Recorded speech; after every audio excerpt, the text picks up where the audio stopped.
As we close here, the season is upon us, and the questions will remain from now and on the subjects that we started the conversation with. You've done a lot of work, but is it just an evolving situation? Because you were involved in so many other aspects, including reforming the NCAA, and of course, the CFP remains unsolved. Well, we are dealing with the unsolvable problems.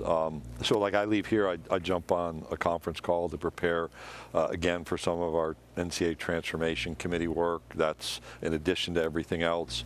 We had a group today talking about how tiebreakers may impact our scheduling model in depth so that we can move later into the summer, into the fall to make decisions about what our football scheduling looks like.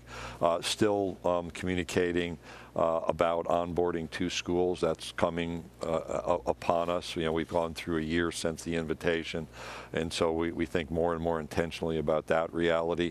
You look at the college football playoff, and we'll gather again in months ahead to talk about where are we. There'll be different dynamics as we've got more membership transition taking place.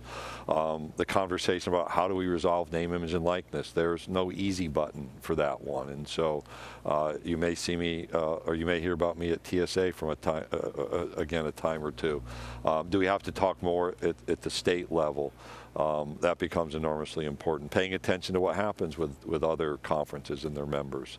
And that's beyond wanting to operate at a level of excellence on a daily basis that makes us effective, like I think we've been here this week. It's to our staff, to the leadership, not just of me, but of 40-plus people in our office who contribute. We have to continue to perform at an SEC standard of excellence on a daily basis. Finally, on the CFP, which was the overriding story a year ago, how is that solved?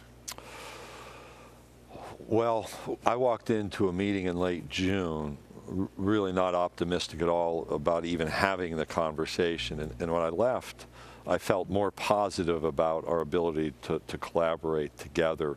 Not that we're at an end, but at least we're talking about the key issues of relevance. We've had a bit of a disruption. This one wasn't mine, if you will. And so I think that's going to cause people to take a step back. Rethink things, what are, local needs, what are national needs, and how can those intersect. That's our assignment, that's our responsibility. Whether we can reach the finish line, that remains to be seen. Well, Commissioner, thank you. I'm always intrigued by your stories and where you're going, because the good old days where Commissioner showed up at games and shook hands with the athletic director and president.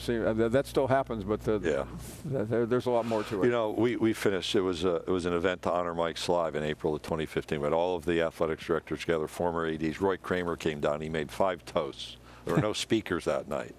And I may have told you this story before, and he talked about the athletics directors who'd passed, who'd contributed, those who were there who retired, the current ADs.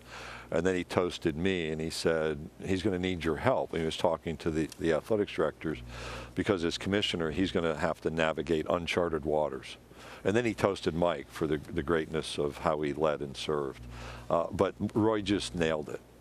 We're in uncharted waters, and people are going to have to be patient, but we still do something really special, and I think we showed that this week. Thank you for watching ESPN on YouTube. For live streaming sports and premium content, subscribe to ESPN+.